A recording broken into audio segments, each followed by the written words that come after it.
Este día quisiera dar inicio a este congreso que hemos decidido titularlo Preparándonos para la gran crisis de la historia. Entendiendo esta expresión como aquella crisis que va a llegar a este mundo cuando las 7 postreras plagas sean derramadas sin mezcla de misericordia. Sin embargo, antes de que ese momento llegue, antes de que esa crisis, que será la más grande de la historia, llegue, el pueblo de Dios, los hijos fieles de Dios, tendrán que vérselas en una serie de circunstancias que también requiere de una preparación. Por ejemplo, aparte de lo que ya estamos experimentando, nos esperan más desastres naturales, epidemias, nos esperan leyes dominicales, nos esperan persecución y aún la decisión que se ha de hacer sobre nosotros en el tribunal celestial. De manera que esta noche y este fin de semana, el énfasis no lo quiero poner en la gran crisis de la historia, sino que lo quiero poner en la preparación. No quiero hablar de lo que ustedes ya saben y que las redes están inundadas de todo eso. ¿Para qué voy a invertir tiempo en hablar de lo que ustedes ya saben? Quiero invertir tiempo en la preparación, hermanos, porque me parece que saber todo lo que viene, pero si no nos preparamos, pues no tiene sentido. Así que el énfasis de este congreso está en la preparación para la gran crisis de la historia. Y en ese sentido, he preparado varios mensajes para compartir, siendo el primero de ellos este: una crisis nos espera. Vamos al libro de Mateo, capítulo 10, versículos 17 y 18.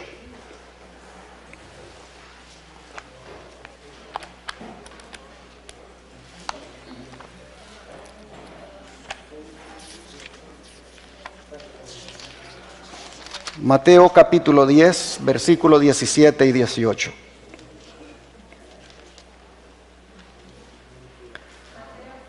Mateo 10, versos 17 y 18.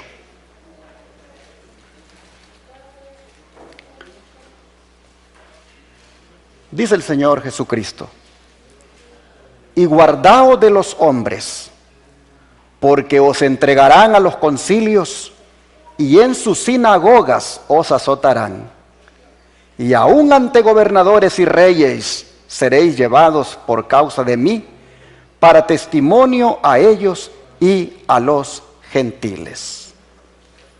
Aquí, hermanos, nosotros miramos lo que a los discípulos les iba a pasar, lo que habría de esperarles por causa de su fe. Nosotros vemos aquí que habría de esperarles arresto y prisión, y prácticamente serían tratados como si fueran unos malhechores.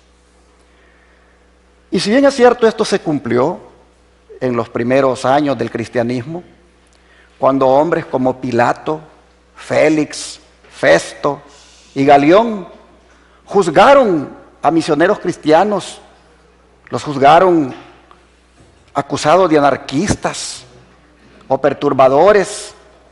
Si bien es cierto, también se cumplió cuando Herodes Antipas, Herodes Agripa y Nerón y Domiciano, en calidad de reyes y emperadores, hicieron prácticamente lo mismo que los otros hombres que mencioné hicieron. Si bien es cierto, todo esto se cumplió en los primeros años del cristianismo, hermanos, se va a repetir. Se va a repetir en la vida del pueblo remanente, aunque con algunas diferencias en los métodos de aplicación, pero en esencia será lo mismo. ¿Y por qué digo que se va a volver a repetir? Por esta declaración inspirada de la sierva del Señor Elena White, comentando lo que acabamos de leer de Mateo. Dice: ahora el ojo del Salvador penetra lo futuro, contempla los campos más amplios en los cuales después de su muerte los discípulos van a ser sus testigos. Su mirada profética abarca lo que experimentarán sus siervos a través de todos los siglos hasta que vuelva por segunda vez. Muestra a sus seguidores los conflictos que tendrán que arrostrar. Revela el carácter y el plan de la batalla. Les presenta los peligros que deberán afrontar. Desea que cuenten el costo a fin de no ser sorprendidos inadvertidamente por el enemigo. Deseo de toda la gente, página 318. Así que, como ustedes pueden ver, la advertencia que Jesús acaba de dar en los versículos 17 y 18 nos incluye, hermanos, a nosotros que estamos aquí esta noche. En el plan de la batalla está contemplado que algunos de nosotros, no sabemos quiénes, vamos o van a ser tomados como prisioneros para ir a dar cuenta de la fe que tenemos en el Señor. Y si ustedes ven aquí, hay algo revelador en el texto. Porque, miren ustedes, ¿quiénes son los que se juntan aquí para perseguir, para acosar, para hacerle la vida difícil a los discípulos del Señor? Aquí, hermanos, se junta, si ustedes ven el verso 17, se juntan los religiosos y los políticos.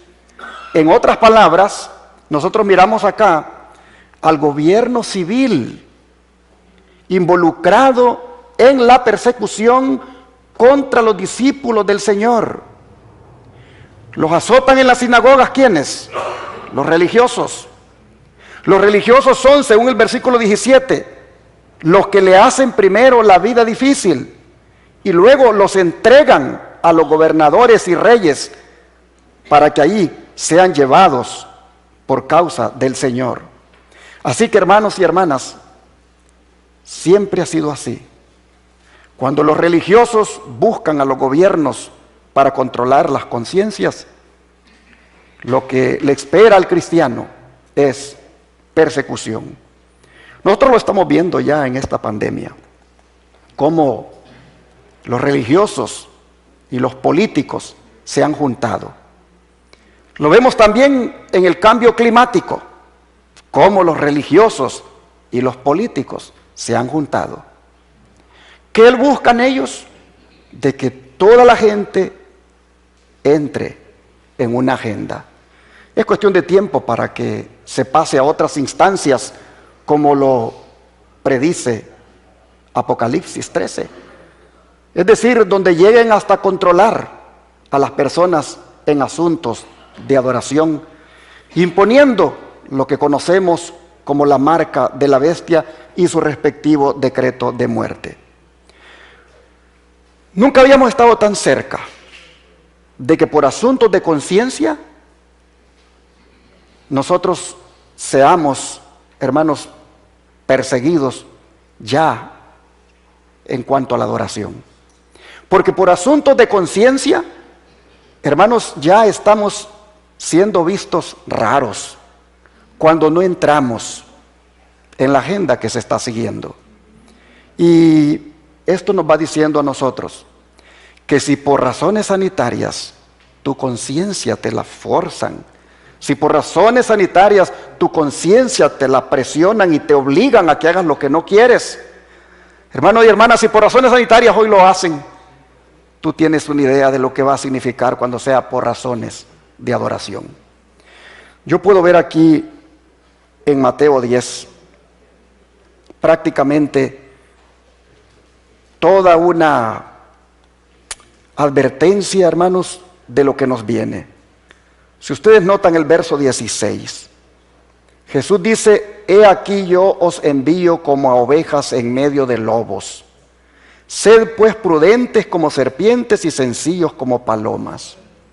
Hermanos y hermanas, estamos nosotros en este tiempo en medio de una manada de lobos hambrientos. Y nosotros como ovejas indefensas. Pero no estamos en medio de esta manada de lobos hambrientos porque nosotros nos quisimos meter en medio de ellos. Estamos en medio de ellos porque el Señor nos ha enviado con un mensaje para ellos. Y es interesante que dice el Señor que mientras tanto seamos prudentes, como las serpientes, es decir, cautelosos, muy cuidadosos y muy sencillos.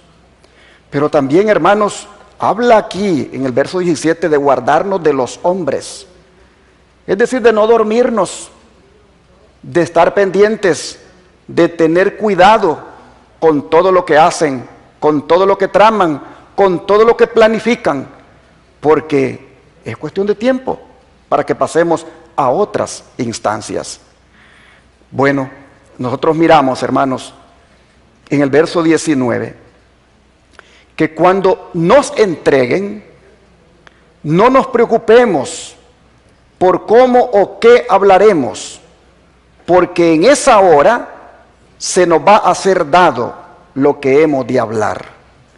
El verso 20 dice, porque no sois vosotros los que habláis, sino el Espíritu de vuestro Padre que habla en vosotros. En otras palabras, mis hermanos, cuando seamos llevados ante algún tribunal, cuando seamos llevados ante cualquier eminencia o no sé, alguna asamblea legislativa, donde sea que tengamos que comparecer, hermanos, nosotros allí no vamos a estar solos. Vamos a tener a un abogado con nosotros. Y ese abogado es el Espíritu Santo. El Espíritu Santo es Paracletos. Y Paracletos es uno que está al lado tuyo. Nosotros oímos que es consolador, pero también es abogado. De manera que el Señor está diciendo, mira, vas a ser llevado a ciertos lugares donde vas a ir a dar cuenta de tu fe. Pero en ese momento vas a improvisar. Pero lo que improvises será porque el Espíritu Santo te lo va a dar.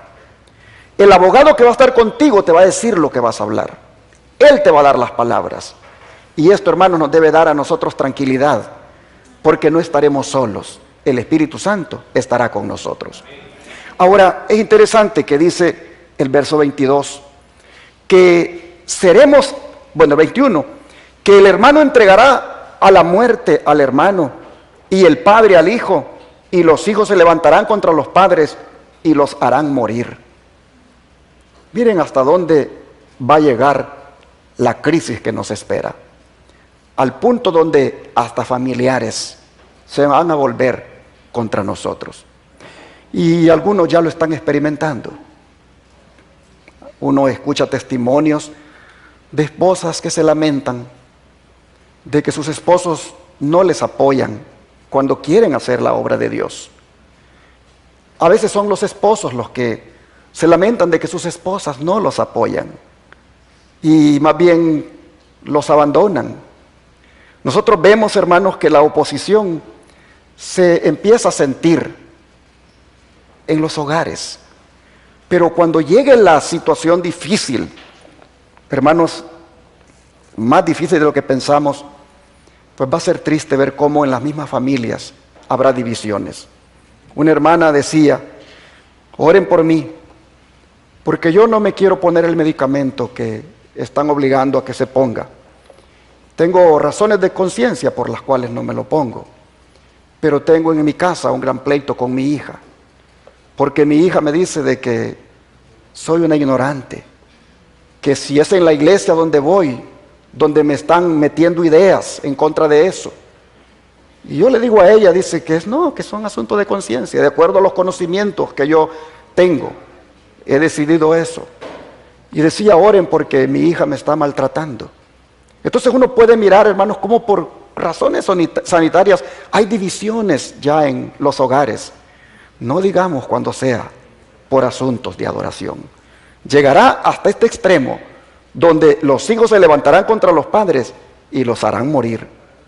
Luego el 22 dice, seréis aborrecidos de todos por causa de mi nombre, mas el que persevere hasta el fin, éste será salvo. Seréis aborrecidos de todos. En otras palabras, seremos odiados de todos, dando a entender que será la gran mayoría la que estará contra nosotros, pero dice que será por causa de su nombre. Es decir, no será porque hayamos cometido algún crimen, no será porque nosotros hayamos violado alguna ley, solamente será por causa de serle fieles a Jesús. Pero hay algo aquí que es de esperanza, y es que dice, el que persevere hasta el fin. ¿Qué nos dice esto? Que la tribulación tendrá un final, que los sufrimientos tienen un fin, y que los que perseveren, los que resistan, los que se mantengan pacientes en esa situación, esos finalmente serán salvos. Así nosotros vemos, hermanos, que dice el Señor, que el discípulo no es más, dice el verso 24, no es más que su maestro, ni el siervo más que su Señor. Dando a entender de que lo que le hicieron a él, hermanos, tenemos que estar nosotros preparados para que también nos lo hagan a nosotros. La sierva del Señor, contemplando el cuadro de lo que viene, nos dice, terrible será la crisis a que llegará el mundo. Unidos los poderes de la tierra para hacer la guerra a los mandamientos de Dios, decretarán que todos los hombres, pequeños y grandes, ricos y pobres, libres y siervos, se conformen a las costumbres de la iglesia y observen el falso día de reposo. Como ven, todo girará en torno al día de descanso. Dice, todos los que se nieguen a someterse, a observar el falso día de reposo, serán castigados por la autoridad civil y finalmente se decretará que son dignos de muerte. Por otra parte, la ley de Dios que impone el día de reposo del Creador exige obediencia y amenaza con la ira de Dios a los que violen sus preceptos. Conflicto de los Siglos, página 590. De manera que ahí tendremos que hacer una decisión de qué lado nos pondremos. Pero hermanos, cuando leemos estas cosas de lo que viene, no nos debemos angustiar. ¿Por qué? Porque a través del sufrimiento nosotros vamos a heredar la gloria. Es necesario, dijo Pablo, que a través de muchas tribulaciones entremos en el reino de Dios. Así que no nos debe esto de estresar, desanimar y decir, entonces mejor no soy cristiano. Es que no vas a tener opción. O eres cristiano o eres del otro bando, del bando del enemigo. Y cuando hablo de ser cristiano, no hablo de ser cualquier cristiano, sino un cristiano de verdad presente, un cristiano de la iglesia remanente del tiempo del fin. ¿Por qué decimos que vamos a heredar la gloria? A través del sufrimiento. Por lo que dice Pablo en Romanos capítulo 8, versículo 17. Romanos 8, verso 17.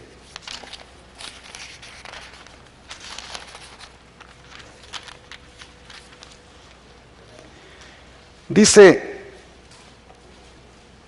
y si hijos, también herederos, herederos de Dios y coherederos con Cristo, si es que padecemos juntamente con Él, para que juntamente con Él seamos glorificados. ¿Se dan cuenta? A través del dolor, a través del sufrimiento, a través del padecimiento, nosotros, hermanos, heredaremos la gloria.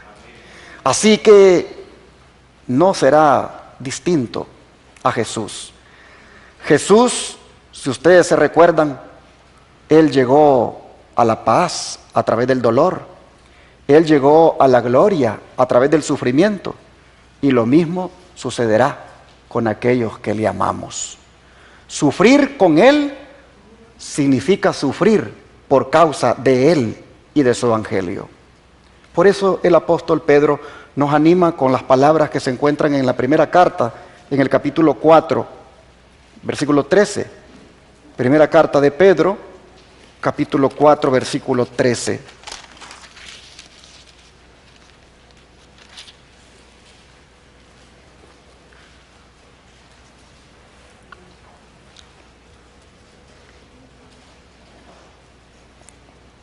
sino gozaos, por cuanto sois participantes de los padecimientos de Cristo, para que también en la revelación de su gloria os gocéis con gran alegría. Qué hermoso pensamiento, hermanos, este. Nos gozaremos con gran alegría. O sea, hermanos, el gozo. El gozo, imagínense ustedes, de la primera hora que pasemos en la eternidad, rápidamente va a sobrepujar todas las horas de aflicción y soledad que hayamos tenido en este mundo. Prácticamente lo que nosotros hayamos pasado en la crisis, eso se va a olvidar en la primera hora de la eternidad, cuando nos gocemos con gran alegría. Hay una bendición en el sufrimiento por Cristo. Así es reiterado en el verso 14. Miren ustedes aquí mismo de 1 Pedro capítulo 4. Dice: si sois vituperados por el nombre de Cristo, sois bienaventurados, porque el glorioso Espíritu de Dios reposa sobre vosotros. Ciertamente de parte de ellos Él es blasfemado, pero por vosotros es glorificado. ¿Pueden ver ustedes, hermanos, cómo la gloria es lo que le sigue al padecimiento? La gloria es lo que le sigue al sufrimiento. El glorioso Espíritu de Dios, hermanos, nos va a acompañar en medio de la crisis. El glorioso Espíritu de Dios, o sea, el Espíritu Santo, nos va a consolar, nos va a animar y nos va a guiar y nos va a bendecir en todo momento.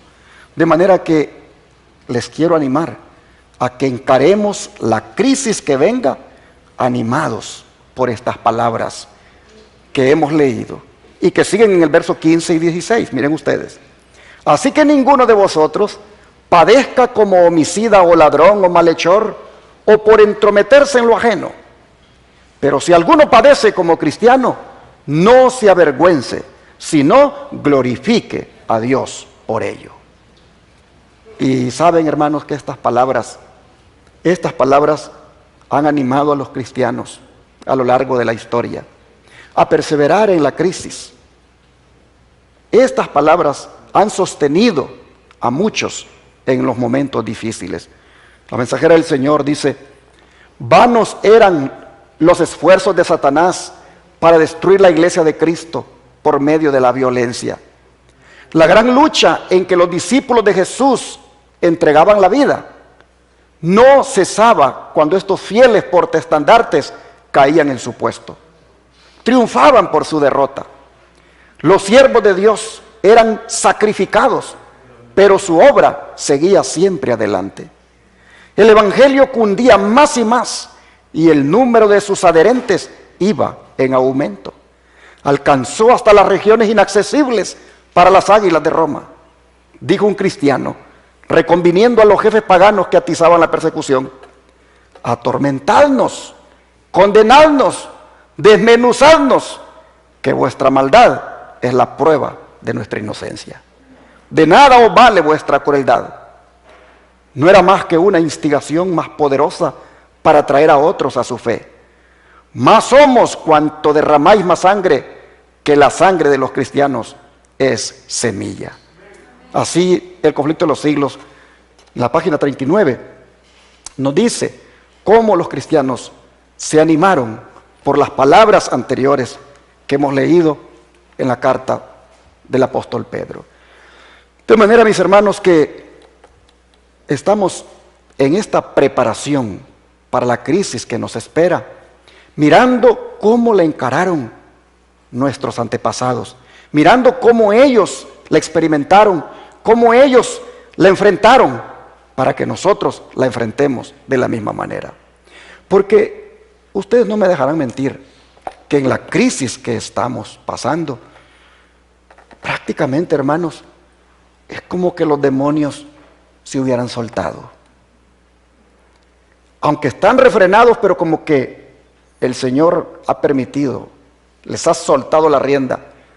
Y uno puede ver, al contemplar o al experimentar todo lo que está pasando, que no es otra cosa, hermanos, que los demonios sueltos, buscando ver cómo se lleva a algunos del pueblo remanente o a algunos hijos de Dios sin preparación a la tumba. Nosotros vemos de que esto apenas ha comenzado. Las cosas se van a poner todavía peores. La crisis va a llegar hasta el punto donde tenga que ver con la adoración a nuestro Dios. Pero en la preparación de este congreso que estamos enfatizando, estamos viendo cómo estos siervos del Señor en el pasado fueron sostenidos por el Señor. Sigue diciendo el don de profecía: miles de cristianos eran encarcelados y muertos, pero otros los reemplazaban. Y los que sufrían el martirio por su fe quedaban asegurados para Cristo y tenidos por Él como conquistadores. Noten, es decir, no los miraba el Señor como personas derrotadas, sino que en medio de aquel sufrimiento el Señor los miraba como conquistadores, como victoriosos. Habían peleado la buena batalla y recibirían la corona de gloria cuando Cristo viniese. Los padecimientos unían a los cristianos unos con otros con su Redentor. El ejemplo que daban en la vida y su testimonio al morir eran una constante atestación de la verdad. Y donde menos esperaba, los súbditos de Satanás abandonaban su servicio y se alistaban bajo el estandarte de Cristo.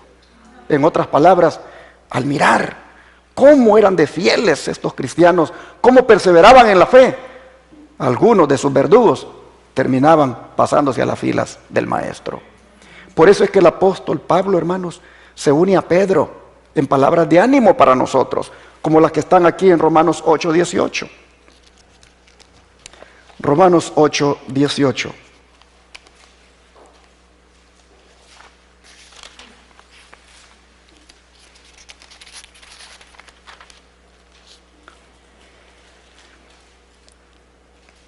Pues tengo por cierto que las aflicciones del tiempo presente no son comparables con la gloria venidera que en nosotros ha de manifestarse. Noten, la gloria venidera. Es que, hermanos, siempre hay que tener en mente la gloria venidera. Siempre hay que tener en medio de la crisis en cuenta la gloria venidera. Y cuando tenemos en cuenta la gloria venidera, dice el apóstol aquí, que no son comparables, dice, las aflicciones del tiempo presente. Oh, hermanos y hermanas, Pablo con Pedro están en la misma sintonía, diciéndole a los que sufren, diciéndole a los que están enfrentando la crisis, que tengan en cuenta la gloria. Ahora vean 2 Corintios 4, versículos 17 al 18. 2 Corintios 4, 17 y 18.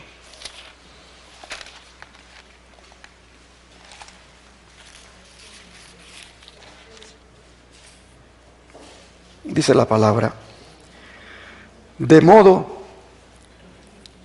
2 Corintios 4, 17 al 18, sí, aquí. Porque esta leve tribulación momentánea produce en nosotros un cada vez más excelente y eterno peso de gloria, no mirando nosotros las cosas que se ven, sino las que no se ven, pues las cosas que se ven son temporales, pero las que no se ven son eternas. ¿Ven otra vez la gloria? A veces, hermanos, hablamos tanto de la vacuna, hablamos tanto de lo que viene, y hablamos tanto del virus y de la nueva cepa, y le damos, y no hablamos de la gloria que nos espera. No vemos la gloria venidera. Pareciera que solo vemos lamento, solo vemos desgracia, solo vemos lo que está pasando. Pablo dice, miren, esto que está pasando es temporal, lo que viene es eterno, es un eterno peso de gloria lo que nos espera. Tengan en cuenta eso. Así, hermanos, Pablo hablaba, y cuando él hablaba, lo hablaba con autoridad, con propiedad, porque él lo había experimentado. Él había experimentado las pruebas más dolorosas por causa de su maestro, y todavía le esperaban mucho más sufrimientos. hasta llegar al martirio. Pero él reitera lo que dijo Pedro, en el sentido, hermanos, de que a la luz de la eternidad, prácticamente el tiempo presente no es más que un momento transitorio. El don de profecía, comentando la actitud de Pablo, vean lo que dice. Los años de abnegación, de privaciones, de pruebas, de aflicciones y persecuciones que soportó Pablo, los llamaba él algo momentáneo. Las cosas del tiempo presente no eran consideradas dignas de mención al compararlas con el eterno peso de gloria que le aguardaba cuando hubiera terminado la lucha. Esas mismas aflicciones eran los operarios de Dios, dispuestas para la perfección del carácter cristiano. Miren, hermanos y hermanas, lo que estamos viendo son como operarios de Dios. Las circunstancias por las que estamos pasando y las que vamos a pasar son como operarios de Dios, que vienen solamente para perfeccionar nuestro carácter. Dice, cualesquiera sean las circunstancias del cristiano, no importa cuán oscuros y misteriosos sean los caminos de la providencia, no importa cuán grandes sus privaciones y sufrimientos, Él puede apartar de tales cosas su mirada, dirigiéndola a lo invisible y eterno. Tiene la bendita seguridad de que todas las cosas le ayudan para su bien. El Espíritu Santo iluminaba el alma de Pablo con luz del cielo, y él estaba seguro de que tenía una participación en la posesión comprada, reservada para los fieles. El lenguaje de Pablo era vigoroso. No podía encontrar palabras de suficiente fuerza para expresar la excelencia de esa gloria, ese honor y esa inmortalidad que recibirán los creyentes cuando Cristo venga. En comparación con la escena en que se posaban los ojos de su mente, todas las aflicciones temporales solo eran momentáneas, leves aflicciones, indignas de consideración. Vistas a la luz de la cruz, las cosas de esta vida eran vanidad y vacuidad. La gloria que le aguardaba era sustancial, ponderable, durable, más allá de lo que podía expresar el lenguaje. Sin embargo, Pablo se acercaba a todo lo que puede para expresarse, a fin de que la imaginación pueda captar la realidad hasta donde sea posible para las mentes limitadas. Era un peso de gloria, una plenitud de Dios, un conocimiento que era inconmensurable, era un eterno peso de gloria. Y sin embargo, Pablo cree que su lenguaje es insustancial. Con esa palabra él quería decir todo lo bello que nos espera, lo glorioso que viene para el Hijo de Dios, pero le parecía insustancial. No alcanza, dice, a expresar la realidad. Se lanza, dice, en busca de palabras más expresivas. Las más atrevidas figuras del lenguaje no alcanzarían a expresar la verdad. Busca los términos más abarcantes que puede proporcionar el lenguaje humano para que la imaginación pueda captar hasta cierto punto la superlativa excelencia de la gloria que recibirá el que sea fiel hasta el fin. Santidad, majestuosidad, honor y felicidad en la presencia de Dios son cosas ahora invisibles, a no ser mediante el ojo de la fe. Pero las cosas que se ven, honor mundano, placer mundano, riquezas y gloria, son eclipsadas por la excelencia, la belleza y la esplendorosa gloria de las cosas que ahora son invisibles. Las cosas de este mundo son temporales, duran solo un corto tiempo, mientras que las cosas que no se ven son eternas, duran por los siglos sin fin. Adquirir este tesoro infinito es ganar todo y no perder nada. Manuscrito 58 del año 1900. Así que, hermanos y hermanas, ante la crisis que nos espera, nosotros debemos tener en cuenta esto para no estresarnos, para no deprimirnos, para no angustiarnos, sino bien tener valor. Sigue siendo el don de profecía. Si Pablo, acosado por todos lados, perplejo, perseguido, podía llamar a sus pruebas leves tribulaciones, ¿de qué tiene que quejarse el cristiano de hoy?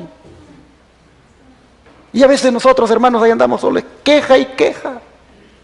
Nos quejamos por los hermanos de la iglesia, nos quejamos por el pastor, nos quejamos por tantas cosas, puras quejas por todas partes. Hermanos, no deberíamos de quejarnos tanto y deberíamos bien poner la mirada en las cosas de arriba y ver, hermanos, qué hermoso es el premio que nos espera.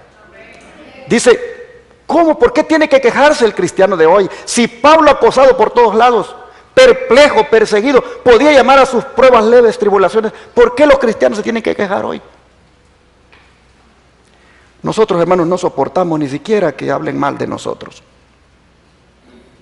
Lo primero que pensamos es mejor ya no ir a la iglesia, abandonar la fe, volvernos al mundo. Ahí venimos y decimos, es que yo pensé que allí en la iglesia todo era bonito, todo era perfecto, que ahí nadie me iba tal vez a mirar mal.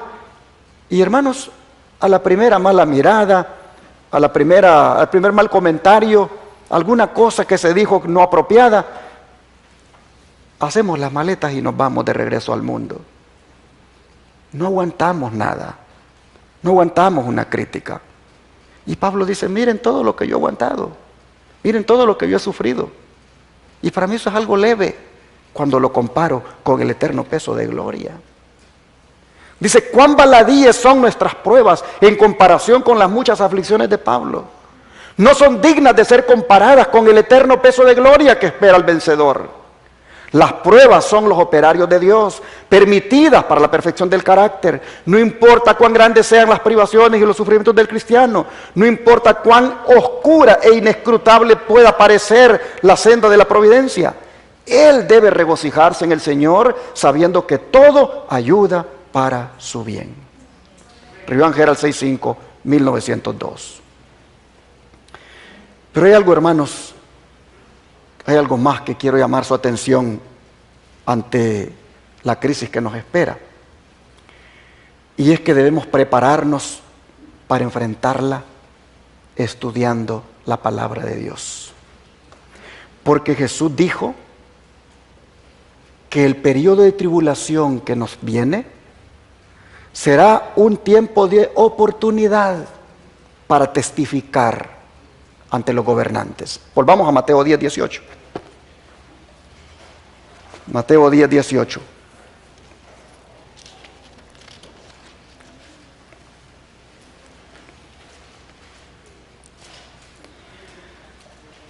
Y aún ante gobernadores y reyes seréis llevados por causa de mí, para testimonio a ellos y a los gentiles.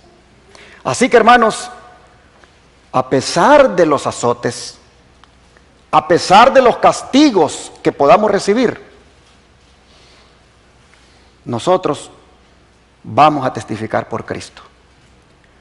El fiel siervo de Dios, así lo castiguen, así lo azoten, el fiel siervo de Dios siempre va a testificar por el Señor. Y nosotros tengamos esto bien claro, hermanos, que el estudio de la palabra de Dios ahora es necesario e indispensable.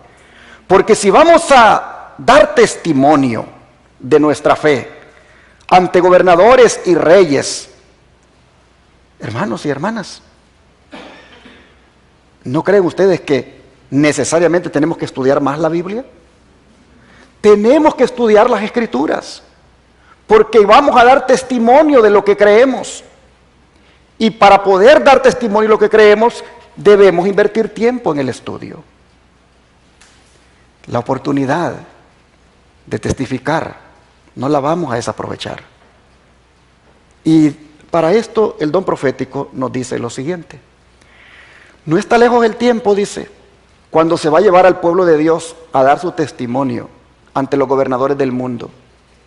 No hay uno en 20 que comprenda con cuánta rapidez nos acercamos a la gran crisis de nuestra historia. Por eso le puse a la temática de este congreso, preparándonos para la gran crisis de nuestra historia. Pero parte de la gran crisis de nuestra historia es el que tengamos que ser llevados a comparecer ante las autoridades, a dar testimonio. Y estamos, dice, rápido de que eso pueda darse.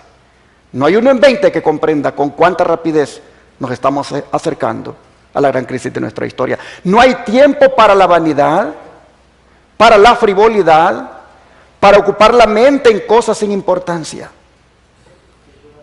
Por eso, hermanos, es que les estaba haciendo el comentario de a veces como por cosas sencillas, a veces abandonamos la fe. Este no es el tiempo para estar pensando en salirnos de una iglesia comprometida con la verdad, de una iglesia comprometida, hermanos, con el mensaje de los tres ángeles, una iglesia que se identifica con el pueblo remanente. No es el tiempo para estar considerando abandonarlo. A veces a mí me da tristeza cuando veo que algunos hermanos, hermanas, jóvenes se van en un tiempo cuando lo que más deberían de pensar es ver cómo se meten más de lleno en las cosas del Señor, cómo deberían de estudiar más. No hay tiempo para la vanidad, para la frivolidad y para ocupar la mente en cosas sin importancia.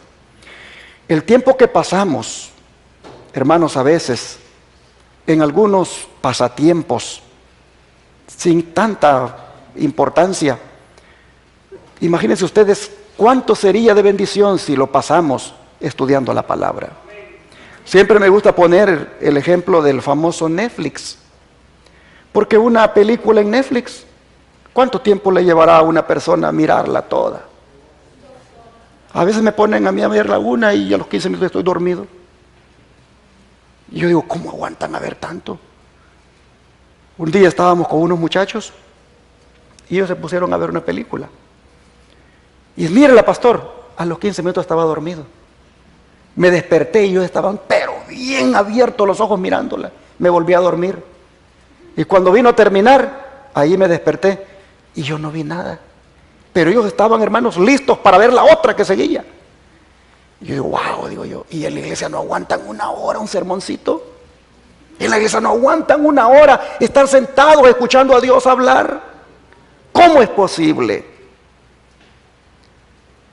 Y así, hermanos, con los deportes. ¿Cuánto tiempo lleva mirar un partido, ya sea de soccer o de fútbol americano? ¿Y cuánto tiempo nosotros le invertimos a la palabra, hermanos? Mire lo que dice la sierva del Señor, no hay tiempo para la vanidad, para la frivolidad, para ocupar la mente en cosas sin importancia. Este es el tiempo, hermanos, para invertirlo, miren, en estudiar la palabra del Señor. Vamos a comparecer ante reyes, vamos a comparecer ante gobernantes, vamos a comparecer ante autoridades para dar cuenta de nuestra fe. Y si no estudiamos la Escritura, entonces ¿de qué vamos a hablar?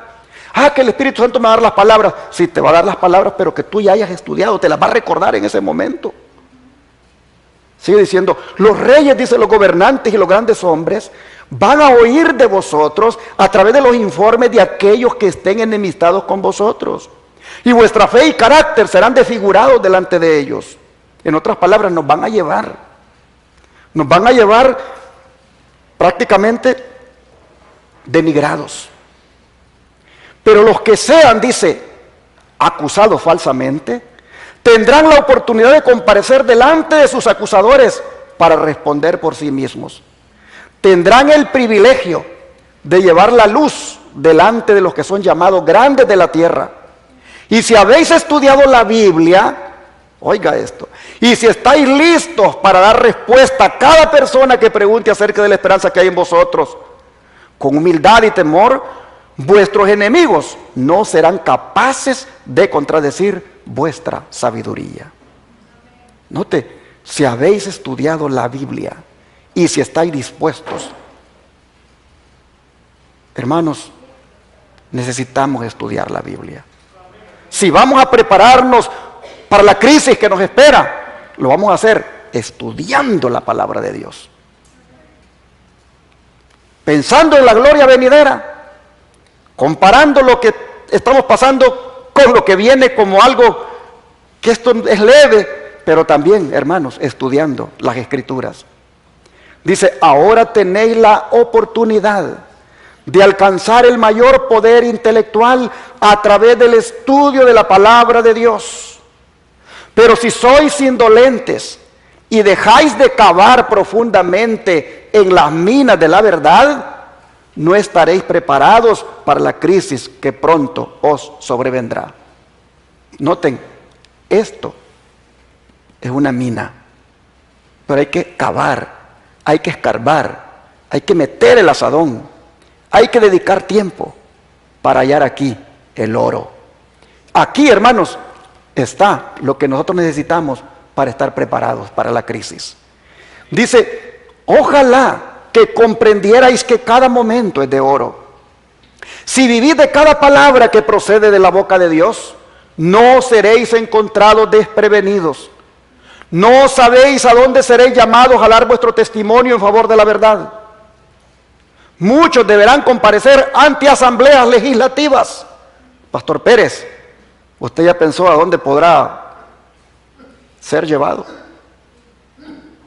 Algunos, dice, serán llevados ante asambleas legislativas. Algunos tendrán que presentarse ante reyes y ante los sabios de la tierra para dar razón de su fe. Los que solo tienen un conocimiento superficial de la verdad no estarán capacitados para exponer claramente las Escrituras y dar razones definidas respecto de su fe. Se confundirán y no serán obreros que no tienen de qué avergonzarse. Nadie se imagine que no necesita estudiar porque no debe predicar en el púlpito. No sabéis lo que Dios puede requerir de vosotros. Maranata, el Señor viene, página 261. Estudie, hermano, estudie. No porque tiene que predicar, sino porque usted está preparando para la crisis que viene. Porque usted está preparando para dar cuenta de su fe. Estudie y estudie la palabra de Dios. Pero para terminar este mensaje esta noche, quisiera que no olvidemos en esta crisis las palabras que están aquí en Mateo 10, 28 al 31. Mateo 10, 28 al 31.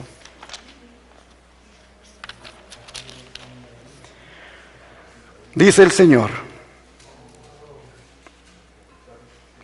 y no temáis a los que matan el cuerpo, mas el alma no pueden matar. Temed más bien a aquel que puede destruir el alma y el cuerpo en el infierno. ¿No se venden 2 pajarillos por 1 cuarto? Con todo ni uno de ellos cae a tierra sin vuestro Padre, pues aún vuestros cabellos están todos contados. Así que no temáis, más valéis vosotros que muchos pajarillos. Finalmente, hermanos y hermanas, el Señor está diciendo, yo los cuido más a ustedes de lo que ustedes se cuidan ustedes mismos. ¿Quién de ustedes se interesa tanto por sí mismo que se ha dado a la tarea de contar cuántos cabellos tiene en su cabeza? ¿Quién? Nadie. Nadie se interesa tanto a sí mismo que llegue hasta ahí de contar cuántos cabellos tiene. Pues dice el Señor, me intereso tanto por ustedes que yo sí, hasta los cabellos que se les caen, sé cuántos les quedaron. Yo les tengo contados los cabellos de su cabeza.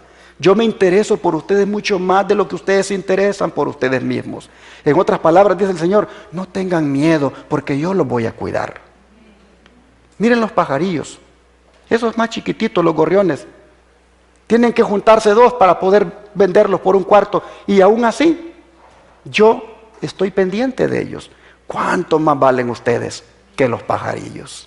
Así que, hermanos y hermanas, preparémonos para la crisis que nos espera, sin temor, nada más, confiando en el Señor y creyendo de que Él nos va a acompañar en todo momento. Que Dios les bendiga.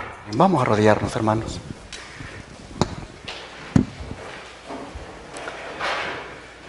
Padre nuestro, gracias por hacernos ver lo que nos espera, pero al mismo tiempo darnos ánimo y decirnos que realmente no será absolutamente nada comparado al eterno peso de gloria que tendremos.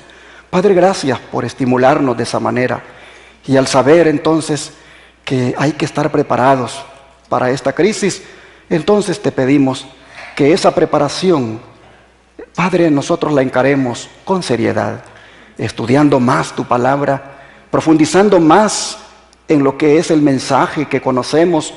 Oh Señor, te pedimos que también nosotros tengamos siempre en cuenta que seremos testigos tuyos en todo tiempo y en cualquier lugar. Así que, Padre, nos ponemos en tus manos y te rogamos que ante la crisis que nos espera, nosotros estemos preparados para enfrentarla contigo a nuestro lado. Te lo pedimos en el nombre de Jesús. Amén.